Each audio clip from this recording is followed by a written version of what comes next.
IPMNation.com. This is Otto Kinzel from Skin Drone, and you're listening to Local Outbreak on IPMNation.com.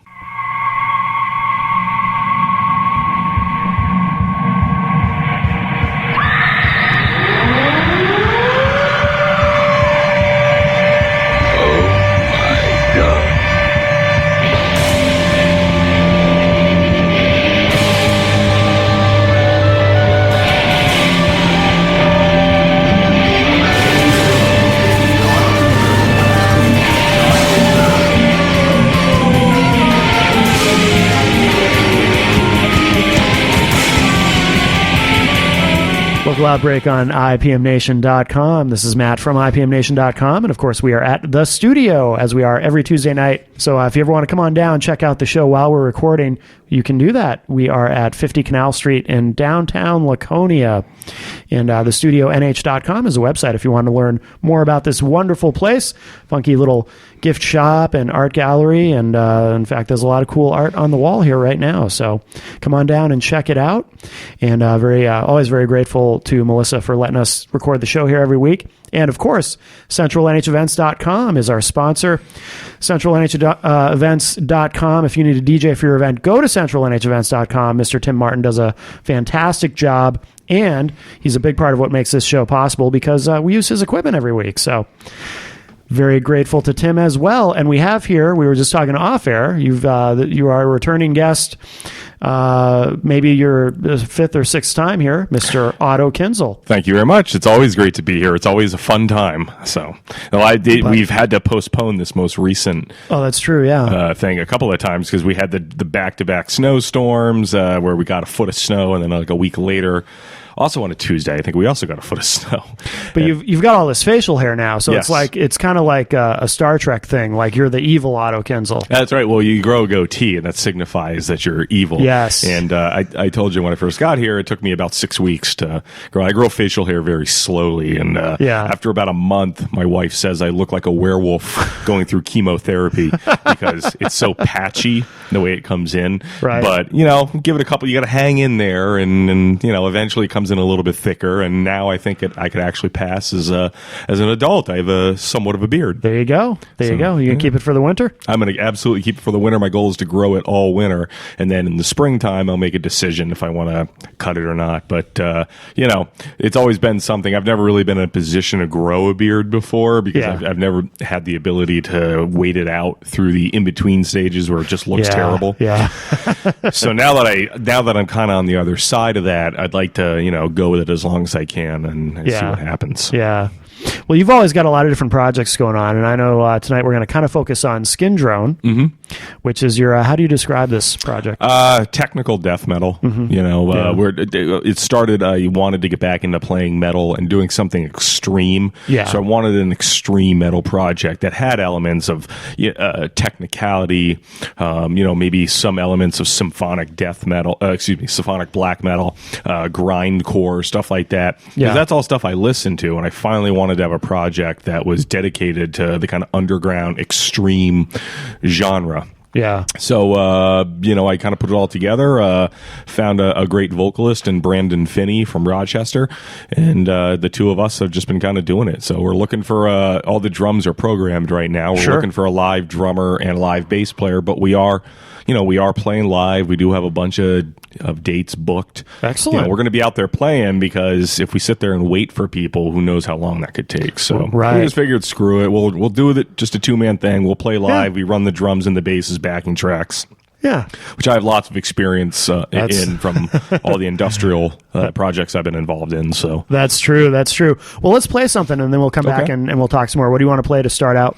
Well, we have a 4-song demo, which is you can download it for free either from our Facebook page or our Reverb Nation page, which is facebook.com/skindrone or reverbnation.com/skindrone, pretty easily. Yeah. And probably track number 1, Experiments in Human Existence. All right, very good. So this is Experiments in Human Existence from Skin Drone, Otto Kinzel's new project here on Local Outbreak on IPMNation.com.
continuing constant suffering.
Local Outbreak on IPMNation.com. And of course, I'll remind you too, if you're listening to this online, if you're in central New Hampshire, you can also hear it on the planet, 100.1 every Sunday night at 10 p.m. Local Outbreak, where it originated on 100.1 The Planet.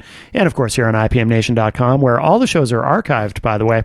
IPMNation.com/Local Outbreak, going all the way back to the beginning. And we're here tonight with Otto Kinzel. And so tell us a little more about Skin Drone. So it's you and what's the singer's name again? Brandon Scott Finney. Okay. He's from Rochester, New Hampshire. He's primarily been in, he's actually a drummer, which is the ironic thing that he's our vocalist. Oh, okay. But he's played primarily in a variety of doom and sludge metal bands and whatnot. But when we were first talking, he actually sent me a video of himself in his old doom metal band of him playing drums and singing at the same time. Yeah. And I just thought that was cool that, you have a guy who's bashing out the drums and doing crazy over-the-top vocals on top of it. Sure. In this band, he just sings. I think that there's a level of technicality and whatnot in the drums that, from what I've seen him play, I think he could do it. But sure, he just wants to focus on vocals, so... When you decided to start Skin Drone, did you ever at any point consider doing the vocals yourself? I did briefly, but, vocals is something that doesn't really interest me at this point in my life. I've done it before. Obviously, I did it on the solo album that I put out a couple years ago in a couple spots here and there. But for the most part, I've always been a guitar player, and I've always been somebody who's worked on drum machines and sequencers and whatnot. Vocals have always been something that I've done at the last minute. I've never put the same amount of work and dedication into vocals that I have at the other instruments that I've come to learn and come to understand. So sure. I just felt like that and the fact that I just don't get excited about doing vocals the way I do about recording guitar riffs. It's just not something that does it for me. Yeah. And I know there's other people that can do it way better, and Brandon's the perfect example. I could never do what he does. I could never hit some of the really high Phil Anselmo type of notes that he does, or the really low guttural vocals. So sure. I could have done the vocals if I wanted them to come out crappy. Yeah. But it wouldn't be doing the project any justice, and he's by far and away way better than I am, than I could ever be, and so it's a number of factors to answer your question in a long-winded manner. How'd you find him? Believe it or not, just Facebook. Yeah. I'm a member of several local metal groups on Facebook, and I was just looking for ads, and I wasn't really out soliciting for other musicians. I was just kind of poking around because I was kind of keeping it close to the vest at that point when it was being started. He just happened to post something randomly, and I just happened to see it. Yeah. And he was like, "Yeah, I'd like to get back into singing. I'd love to find a crazy death metal band." And I was like, "Hey, just saw your post. Total stranger. Here's some stuff. We communicated a little bit. I sent him some MP3s to check out, some rough demos. Yeah. He liked it. He wrote some stuff, came over and jammed, and just kind of took it slowly. Just took it slowly and worked from there. We've been together for a couple of months now. We've made a lot of progress for only being a band for maybe 2.5 months, because we already have 5 shows booked, and we're moving forward. We have a bunch of other songs written. We probably have 3/4 of an album done. Oh wow! And good. So it's really taken off because we have such a good working relationship that things get done very quickly. I can bounce ideas off of him, or he can bounce ideas off of me, and there's a good synergy in the writing process. So, have you done a project like this before, specifically? Or no. The closest thing I've done before is when I put out my 2011 solo album, "We Are All Doomed." Yeah, that was metal, but it wasn't on the level of this. It certainly wasn't extreme. That was much more avant-garde and experimental. Sure.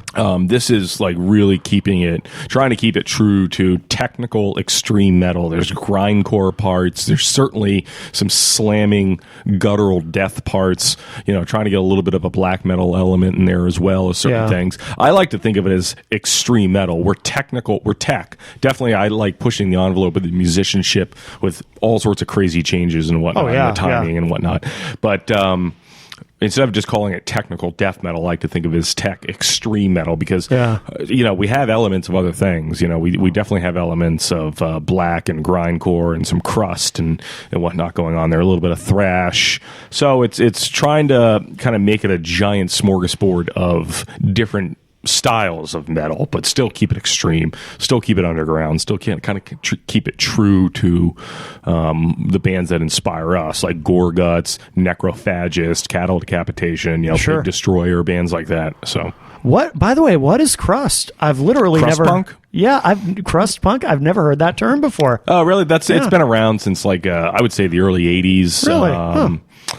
It's I've always viewed it as a dirtier form of hardcore. Really? In a way. It's just kind of has that nasty, dirty element to it. It's not as polished as punk would be, in my opinion. So it's I think it takes elements of hardcore, maybe has a little bit more of like a speed metal kind of element to it, which is, but it's not full on grindcore. Grindcore kind of took that step from bands like early on, like Deep Wound and some of those kind of bands from the early 80s, and jacked it up like 1,000 with the tempos and whatnot. Yeah. And that kind of is where grindcore's earlier roots came from, was hardcore and punk and all that, just going way, way faster.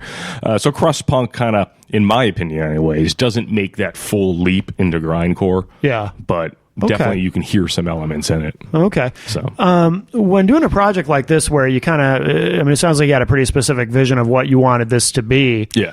Do you at any point during the writing or the production, do you have moments where you kind of, because you've done so many different genres of music, do you ever have a moment where you kind of want to bring something in and then you say, well, wait a minute, no, if I bring that in, it's going to change what this is? Absolutely. Yeah, I've had to catch myself a few times. No kidding. Man, what would sound great here is a really sweet drum and bass part. Yeah. Like, wait a minute, that doesn't a drum and bass, if it sounds like a human playing it, that style could work, but an obvious digital loop is probably not going to. It could theoretically work. You don't know until you try it. You may do it and it sounds awesome, and you're like, hey, that sounds cool. But we're trying to. I really want to. Eventually, we'd like to have a human drummer. We're only using Drum Kit from Hell and some of the Superior Drummer programs, at a necessity, because we haven't found anybody. Yeah. But the idea is, hopefully, we get that person and we can be like an actual, real, complete band. But we'll see what happens. Yeah. Some of my favorite bands play live and don't. Agoraphobic Nosebleed, even though they're notorious for not playing live, uses a drum machine. The very first Necrophagist album that came out in 1999 used a drum machine. Oh, really? Huh. Oh, yeah, yeah. And that's crazy technical for 1999 and a drum machine. Yeah, that is, wow. So, Bile, even though they're an industrial band, they for a long time didn't have a live drummer. So it's certainly, Genghis Tron, doesn't have a drummer live.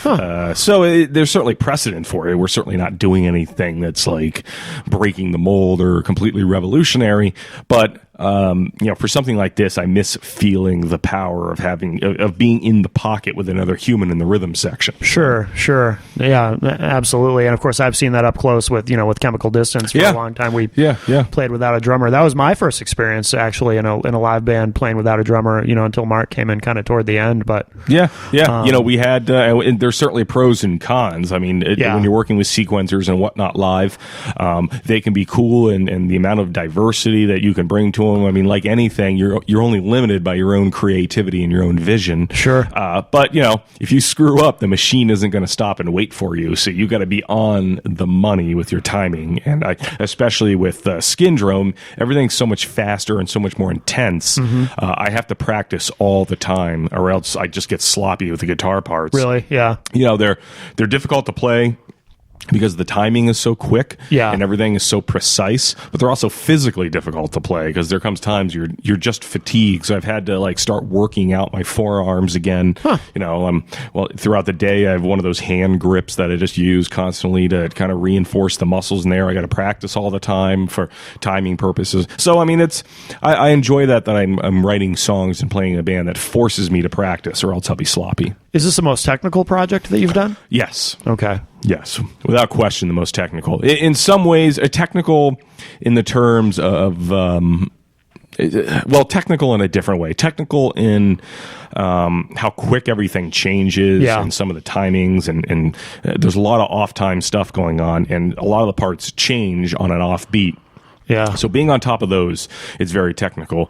I've done other projects that had a little bit more going on in terms of playing in different timings and whatnot. Sure, yeah. But they were always at a slower pace, at a slower BPM. So it was a little bit easier to wrap your head around it. On a lot of levels, this is probably the most technical thing I've done. How many bands have you been in at this point? Do you even know? I've been on this show probably 6 or 7 times for a variety of with different bands. So it's at least 6 or 7 bands that have released material, because I've been on this show to promote those various albums. Yeah. I mean, if you have them all archived, you could actually probably run an Otto Kinzel special at some point. Yeah, actually, you're right. You should do that. We'll talk about that off the air. That'd be a good thing. That'd be happy to help promote. There you go. But you and I have been in a couple of things together and released material. We've jammed on different things here and there. Certainly Chem D. Obviously Fiends of a New Republic is the other full-time band I have going on right now, and they have we have a full-length album coming out, I think the end of April, although we haven't really nailed down a release date. And Skindrome is, my other full-time band now. But then, I did the solo album. I had Black Eye Susan. I had Worm Drive. I was in Change the Season for a little while. The Isolated Sequence. Yeah. So, it's been a lot of things. So. Isolated Sequence was kind of technical, wasn't it? Yeah, it was very technical. Yeah. And live, it was a very technical band because even though it was only 3 of us, guitar, bass, and drums, each one of us doubled on a digital instrument. So I played guitar and was co-lead vocals, and also ran the sequencer because we'd have loops and whatnot that would play at sporadic parts during our songs. Yeah. The bass player Aaron, we played bass and he did co-lead vocals, and he had a pair of those synth orbs, the motion censored synths that I think Roland made them, the orbs. And then our drummer was Mark Brennan, who was in Chemical Distance at the end. Yeah. And in addition to playing drums, he also ran a sampler. Yeah. So we had all these things going on. And that was technical from a timing standpoint and a musicianship standpoint, but also from a technology standpoint, because we had all these different things that were going on. Yeah. And that was fun and it was cool. But I also admit it was fun when we played shows without the digital stuff, because it was a pain to set up. When you're setting up not only a guitar amp and your pedals and all that, but now having to set up something else as well. Oh, yeah. It got to be... Isolated Sequence was a pretty technical band. Yeah, but not as technical as this. Well, we didn't have the kind of constant blast beats and right. breakneck tempos that Skindrome has. So even though there was a lot of really weird timing stuff we did in Isolated Sequence that made it difficult from a timing standpoint, difficult because you had to be on the money. And again, you lose your place, you're off a fraction of a second, and the whole thing can fall apart. With Skin Drone, it's all those same things, plus it's way faster, way more intense, and it's unrelenting. Yeah. So it tests your endurance, too. Have you played out with this project yet, or will these shows coming up be the first ones? March 1st in Lowell at Gemstones is our very first show. And then we have March 29th in Worcester at the Raven. We have April 4th at down in Revere at Sammy's Patio. We're playing here in Manchester May 23rd at Mad Bob's, and actually the very next night, May 24th, we're playing in oh man, I can't believe I forgot this. Oh, we're playing in Worcester again. Yeah. So those are the 5 shows. And I think when this airs, probably the Lowell show would have already have happened, correct? Probably, yeah. I think that's so. The Saturday that we're playing it. So. Okay, yeah. Well, cool. Well, let's play another track. What do you want to play next? How about Dissident Objector? Are you sure that's the right title? I'm sure that's the right title. Okay. Yes. I know there's some question marks over the first one. Brandon names them, right? Is he the one he's the one who actually names Brandon's them? In addition to being the vocalist, he writes all of the lyrics. They're all his thoughts, his vision. Most of our songs are very heavily politically based. He's very angry about a lot of things going on in this country, which I think a lot of us are. So, you may agree or disagree on specific little points here and there, but I think his lyrics capture the feelings and the nuances that a lot of us are feeling, whether you're a Democrat or a Republican. And he's very angry. They're very political lyrics, and I think they come from a really interesting place, because it's not somebody up on their high horse preaching about how it should be or that. It's very much from the view of the common working guy who's getting screwed left and right. Whether you had this hiccup with Obamacare, trying to get your stupid health insurance through one of these sites that apparently doesn't want you to get on, or something as benign as the Cash for Clunkers campaign they ran a couple of years ago, where they couldn't even get that right. So there's a lot of things going on, and listen, I'm from a different school in terms of where my political allegiance lie, but I'll be the first to admit that I'm very angry about a lot of things that go on. So you should be. I can relate to a lot of things that he has to say. Yeah. Oh, very cool. Okay. All right. Well, let's hear it. So this is Dissident Objector from Skin Drone here on Local Outbreak on IPMNation.com.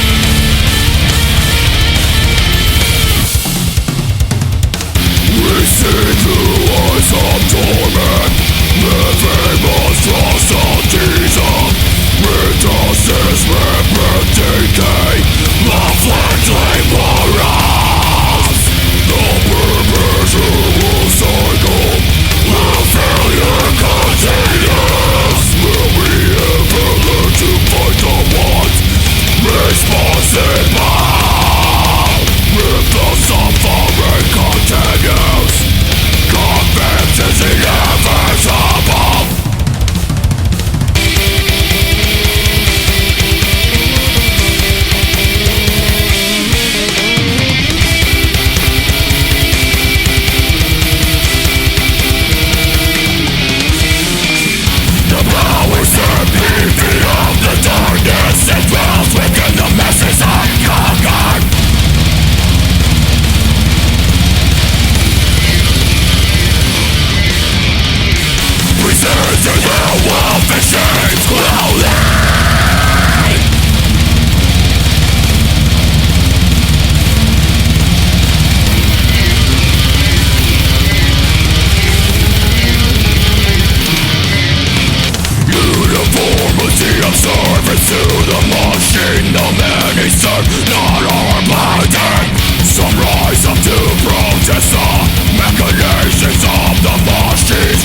Local Outbreak on IPMNation.com, and we are at the studio in downtown Laconia with Mr. Otto Kinzel, a bearded Otto Kinzel, as we discussed earlier. And so now, Bluntface Records, is that still? Are you still releasing everything on that label? Absolutely. Actually, one of our artists, an industrial band from Philadelphia called Krebs, we released their debut EP last year, and it did pretty well for being a complete unknown.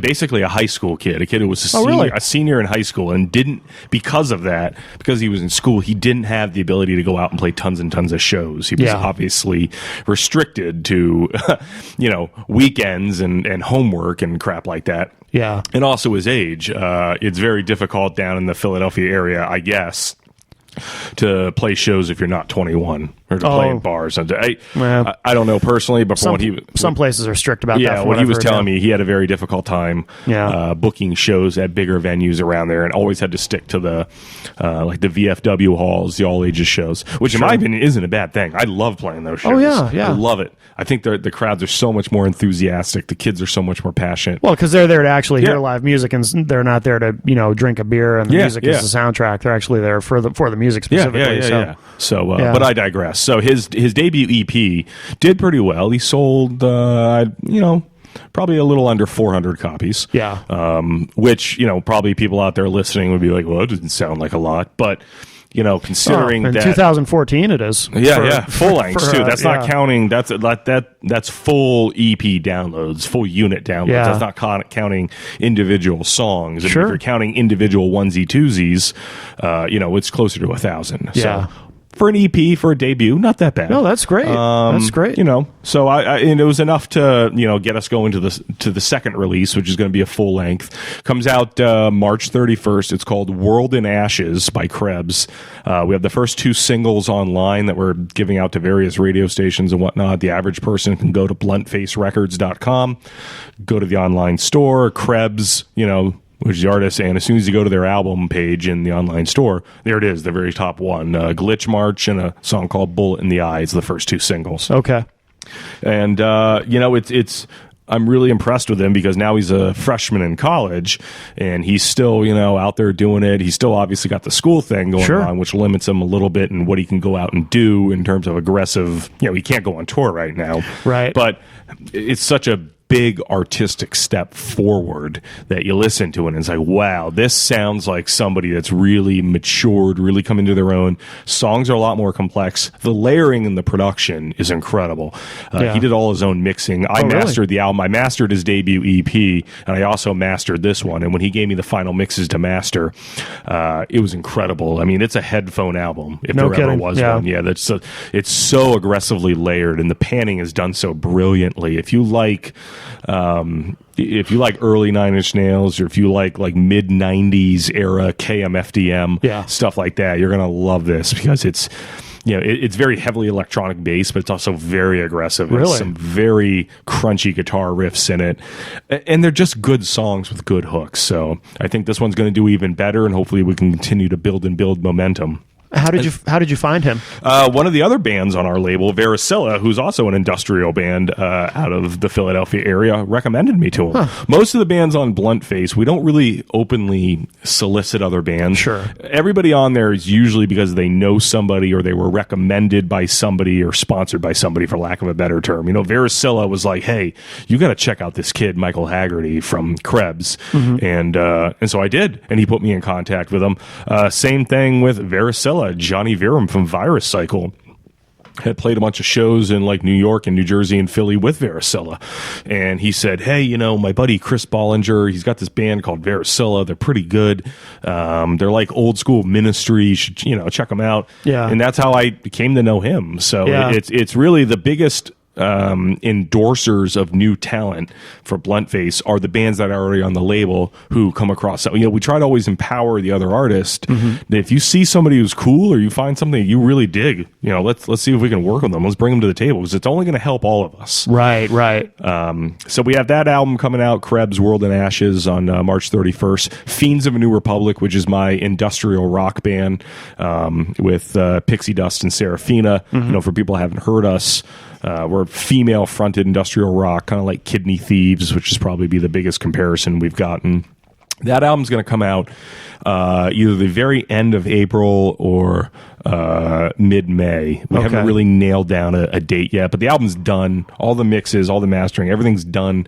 Artwork's pretty much done. It's just a matter now of doing the hard part and figuring out the actual logistics of the release. Sure. I know Virus Cycle will have a new album by the end of the summer that's ready to come out. And Markradon, who's another symphonic death metal band out of Florida, they put out their EP, Final Dying Breath, that came out actually in November, and actually did really well. They sold a boatload of copies, and they were selling physical copies. Oh, really? They sold over 1,000 just between our measly online distribution, not using iTunes, not using anything. Wow. So, yeah. Good for them. Yeah, they did really well. And they're pushing I say they're symphonic death metal, but they have a whole orchestra part of the band. They're a 9-piece band with timpani and tuba, and it sounds like when you first pitch the idea to somebody, they go, wow, a death metal band with a horn section and a brass section? But when you hear it, it's incredible. Yeah, I can imagine it. Yeah. Yeah, it's incredible. I got to give them a lot of credit for the originality and the thought that, and it's one thing to come up with the idea. They've put the work in to define it, so it sounds awesome. Yeah. Blast beats and all that, with these crazy horns going over the top of it. It's pretty cool. Wow, that's awesome. In terms of the history of Bluntface, you back when I first met you, what was that, like 2000 or something, or even before that? It was a long time. I've known you a long damn time. Yeah. We first met when I was in Black Eye Susan. Yeah, and you were in My Life Crisis. Yes. Yep. And we played some shows together. I think right over here in Laconia. I don't remember where it was, but it was somewhere off the main street here. Yep. Goodfellas? I think it was the downstairs part of Goodfellas. Yeah. There was a gig down there. I think that's where we met. Yep, you're right. Wow, good memory. Of course, it helps that we're right in the neighborhood, so it does kind of bring that back. Yeah. Well, it wasn't a total good memory. There's a lot of fog there. I just kind of there's bits and pieces I remember. Yeah. No, you're right though. Now that you describe it, John, that was like 2000. John Lupo was the booking agent. Yeah. John Lupo. Yeah, that's a name I haven't heard in a long time. Wonder whatever happened to him. I don't know. John Lupo. I still remember him in his wife beater. Remember that? He always wore a wife beater. Yeah. I remember him when he was the main booking guy at the Chantilly's in Concord. Yeah. Yeah. And he was at the bomb shelter too. That's right. He was the first guy at the bomb shelter. Yeah. The first booking guy, right? When they first opened? Yeah, because he went from Chantilly's to the bomb shelter. Yeah. And I think at some point he went to prison. Yeah, well, allegedly. We should just say allegedly. No, I'm pretty sure he was in prison. Oh, okay. So I'm just trying to throw a No, I'm 100% sure. But okay, so he did go to prison. Well, hopefully he's out of prison. And hopefully he's doing well. Right. So. Yes. No, I think he is out. But I don't know whatever happened to him. But so now you had Bluntface Records back then, and there was a point where you kind of put that part of your career away, and then brought it back. Now, what was the thought process behind that? Why did you stop that part of what you do, and then eventually bring it back? And now you're really having a lot of success with it. Yeah, it seems like it's on a higher level now than it's ever been at any point for you. That is true. Yeah. I put it away in about 2004, I think it was. I just got sick of dealing with other bands, and I was much more naive. I had much less experience with a lot of things back then. Sure. I was much younger, so, part of it is obviously my fault as well. Just not having the experience level to deal with bands, to deal with realistic expectations. I deal with a band from Dover, New Hampshire, who was wondering why they're not, going on tour in Europe and shit. It's like... yeah. It's like, guys, you're from small town New Hampshire. That doesn't happen overnight, and it costs money to do these things. Right. It's a long, long story, and it was a bunch of episodes, but for the sake of brevity, keep it short. Yeah. I just got sick of it, and I was doing more time working with other people than I was my own stuff. Sure. Luckily, I kept the domain name and all that stuff, and I just decided, screw this, I'm just going to work on my own stuff. Yeah. So I did that for several years. It was part burnout, it was part frustration. Yeah. And then probably about 2008, I would assume, 2008 or 2009 maybe, whenever we started Chemical Distance was when I refired it back up. Okay. And at first I was like, I'm only going to do this for projects I'm directly involved in. It's going to be my vanity label. Yeah. But, you get to meet people along the way. Virus Cycle was the first band that I wasn't directly involved with that was on the label in the second coming of Bluntface, because I got to know Johnny. I did some recording sessions for him. I produced a couple songs for him. I think I did a remix or two for him on a couple of his things for Alice in Zombieland, his first album. Yeah. And we just became friends, and he became somebody that I knew I wanted to work with. Yeah. Because I really enjoyed working with him. So we put it together. We had a long talk about, reasonable expectations, and, certainly made no promises, but, told him I'll try my best. And we worked on it together. And, Johnny was a big part of what took the label from being just him to now having, 7 different bands on it that are all putting out albums this year. Yeah. And that we continue to grow and grow every year. And he continues to be a big part of it. Really, Johnny was a big reason why I kind of opened the doors again to having other people on it. And it's because it was such an easy experience working with him. And he set the standard for what I wanted the other bands on the label to be. Yeah. And so that's always been something I've been very upfront about with other bands on the label. Listen, this is realistically what we can do. Yeah. My goal would be to be successful enough with you so that you can go to a larger label, either a bigger indie or, heaven forbid, even a major label, and actually have some leverage in the bargaining. So you're not being completely taken advantage of and just having to, so you can have the ability to say no, and have at least a little bit of leverage should that opportunity come. That's my goal. If I do my job correctly, and you guys work hard, hopefully you'll have that opportunity to go to bigger things. We would just be a stepping stone, and I'm okay with that. Sure. There's part of me that doesn't want it to be any bigger. I don't ever want to have to be financially indebted to the label, where I'm relying on it to pay my bills, because that's when I stop making decisions based on art and based on what I want it to be and bands that I really enjoy, and I start making decisions based on what's financially viable. And I stop from signing a band like Markradon, who's doing something really, really different in the metal underground. There's literally nobody else around like them. They are truly pioneering their own kind of new sound. If I had to worry about paying my electric bill based on that, that's probably a band I wouldn't have jumped on. Sure. So I like the freedom to make decisions and to work with people who are really different and not have this, well, is that financially viable? Cloud over my head, because that sucks. What about in terms of just the energy that you have to put into all this? I mean, is that difficult? You got a lot going on. There's times when I get just tired at the end of the day. It's like anything. You got to power through it. I have been able to delegate a little bit. Again, that's where Johnny from Virecycle has been terrific. Yeah. I can delegate some tasks and they'll get done. A lot of the bands, when we're closely working with them on their album and the strategy for releasing it, I can delegate to them. It's a partnership. It's not me doing everything and it's not them doing everything. We work together to work on these opportunities and to bring them to each other. And we kind of work hand in hand on things. So, I like to think that as a label, we're trying to do things differently. We're trying to. There was a time when I was like, we're the antithesis of a label. We're entering in a partnership with a band. We don't own them. We don't owe. They don't owe us anything. We're working with them as a partner, like an extra member of the band. And so that's kind of how we've done things. But it takes a lot of energy. I'm usually up pretty late at night. I got to get up early to do stuff. I got to fit.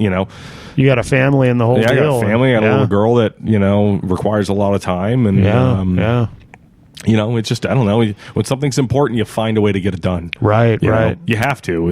You find a way to get it done.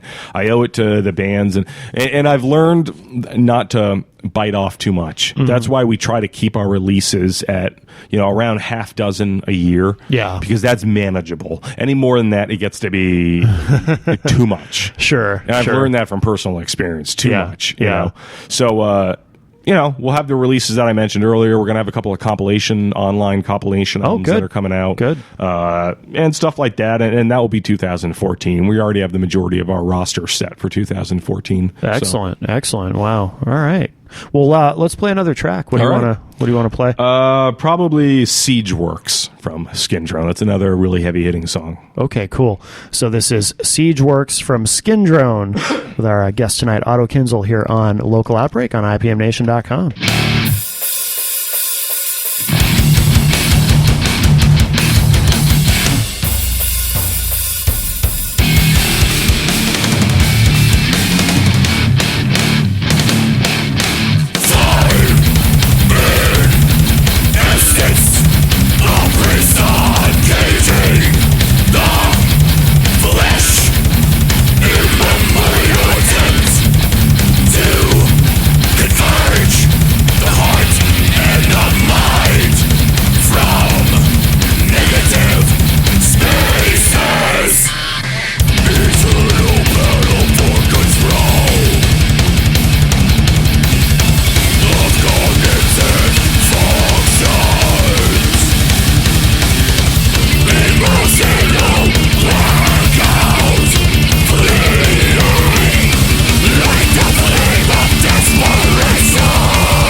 Local Outbreak on IPMNation.com. And before we wrap up with our guest tonight, Otto Kinzel, want to remind everybody, of course, go to IPMNation.com/Local Outbreak. And you can find all the shows archived going all the way back to the beginning, because we've been at this for quite a while now. It's been a few years doing this show. So IPMNation.com/Local Outbreak. And, of course, don't forget to check out The Studio at 50 Canal Street in downtown Laconia, New Hampshire. Please, please support your local businesses if you're in central New Hampshire. TheStudioNH.com is the website if you want to learn more about it. But come on down, say hi to Melissa. Very cool, funky little gift shop here, and some an art gallery, some very cool art here, and all kinds of good stuff. A lot of events that go on here. So definitely a place that you want to get familiar with. Have you ever had anybody randomly stop in? Like, have you ever had, like, just... yeah, we actually encourage it, because we promote that we do the show here on Tuesday nights, and we want people to come in and check it out. But that would be cool. It'd be cool if, like, just a bunch of random people walked in, like, hey, we heard that you guys are taping, woo! Yeah, coming in. Yeah, I think we'll see some of that in the future, especially with the warm weather. With the warm weather, hey, you might get, like, a homeless guy in off the street who wants to be on the air, like... That'd be awesome. Hey, I did college radio, man, before I went to NAMM. I've seen some things, like... So, what's that? Do you know my homeless? Oh, you have a homeless guy? I got Where? a crew of homeless. Oh, people that I know. oh, there are we homeless could have people. like a boy band of homeless people. Yeah, we got to get him in here, Melissa. That'd be sweet. And just get some choreographed dancing. And, Yeah. and That'd be fantastic. You could sign him to Blunt Face Records. that's right. Actually, you know what? In all seriousness, if somebody came to me and said, we have a boy band made entirely of homeless guys, I would very seriously consider it, just for the novelty of it. I think that would be hilarious and awesome all at the same time. So... I might actually do it. I might intentionally lose my job and, sell everything. Well, you've already got the beard. So. I already got the beard, yeah. All I have to do is just let the scraggliness of my beard come in, and, I could pass as a homeless guy. You could call it Sing for Our Supper. That's or right. Something like that, yeah. Something like that, You got to think outside the box. Be out by the lake under the boardwalk, doing what homeless guys do under there, and don't want to say it over the air because I know this broadcasts on terrestrial radio, but I think we all know it. We know what, yeah. I'm making hand motions. You can't see that, obviously, on the radio, but hand motions involving what guys under the boardwalk do. That's right. So it's horrifying. That's what that song, Under the Boardwalk, that's what that's really about. A lot of people don't know that. Under the boardwalk. Boardwalk. Yeah. I'm never going to... about rim jobs. Yeah, we... Obviously. Yeah, obviously. Come on, obviously. Like kids will hear that song and they have no idea. You know, they think it's just, but, the adults know what's really going on there. It's really quite horrifying. Tell us where to find out more about Skin Drone, Blunt Face Records, everything you got going. Well, bluntfacerecords.com is the website, obviously. So just go to bluntfacerecords.com. Pretty much everything there. It's pretty self-explanatory. Just click on the tab that says artists/bands. The online store is everybody in there. It's pretty self-explanatory. Okay. As for Skin Drone's actual web links, it's facebook.com/skindrone, reverbnation.com/skindrone, and we have a couple music videos already. We have our own YouTube channel, youtube.com/skindroneband. It's Skin Drone Band. That's the one thing I couldn't get Skin Drone on. Somebody already asked. I don't know why, but so youtube.com/Skin Drone Band and Twitter @SkinDrone. All right. So it's pretty self-explanatory. YouTube's the only one where you got to put the band on the end of the thing. Okay. The end of the name. And are we to wrap up with a Fiends song? I would love to, yeah. Fiends of a New Republic. As I said, industrial rock. If you like Kidney Thieves, you like KMFDM, I think you really, really like what we do in Fiends. It's a pleasure to play in a band with both Pixie and Sarah. I've been on this show before promoting Fiends. I think I came on last year, didn't I? Yeah. Oh, yeah. Yeah, we played the promotional EP that we had at the time. Yeah. And so, it's just been a great experience, and now we have a full-length album done, and we're already writing new songs for, I don't know there'll be, we got to get the album out first, but then maybe after that there'll be another EP or another full-length. But, we're constantly writing. Like, we got the album done, we said, all right, here's 12 tracks, let's cap this, and then we'll just keep moving forward. Fiends is also playing that show March 1st in Lowell at Gemstones. So, Yeah. Pulling, you'll be doing double duty. Pulling double duty. It'll be an Yeah. interesting. So, I'd like to close with my favorite Fiends of a New Republic song, and that's "I'm Watching You." All right. Very good. Otto, thank you so much. And we close now with "I'm Watching You" from Fiends of a New Republic here on Local Outbreak on IPMNation.com.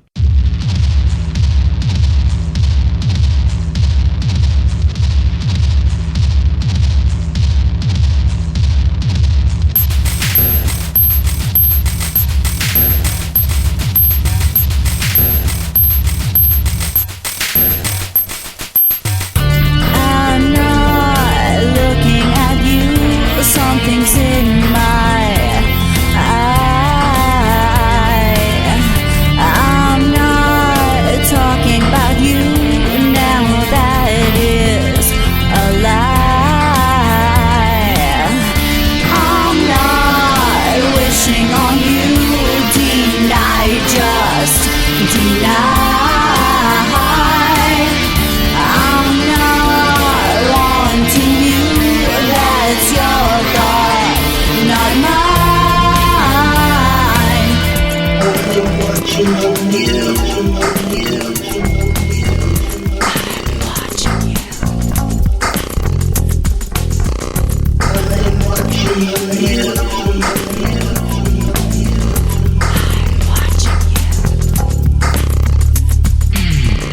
I'm watching you, invisible am I? Pay no attention to the man behind the curtain.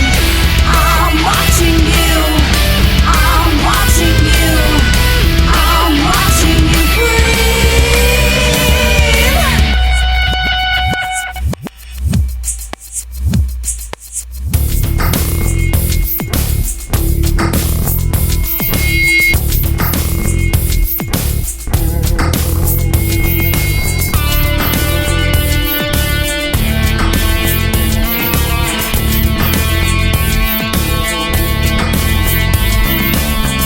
I'm not following you, it's all in your mind. I'm not chasing you, so why do you hide?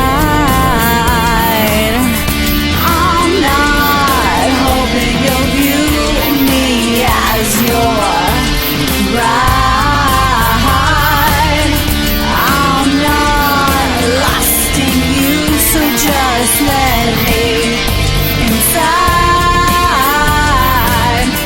I'm watching you, invisible am I? Pay no attention to the man behind the curtain. I'm watching you, I'm watching you, I'm watching you breathe. I'm watching you, invisible am I? Pay no attention to the man behind the curtain. I'm watching you, I'm watching you, I'm watching you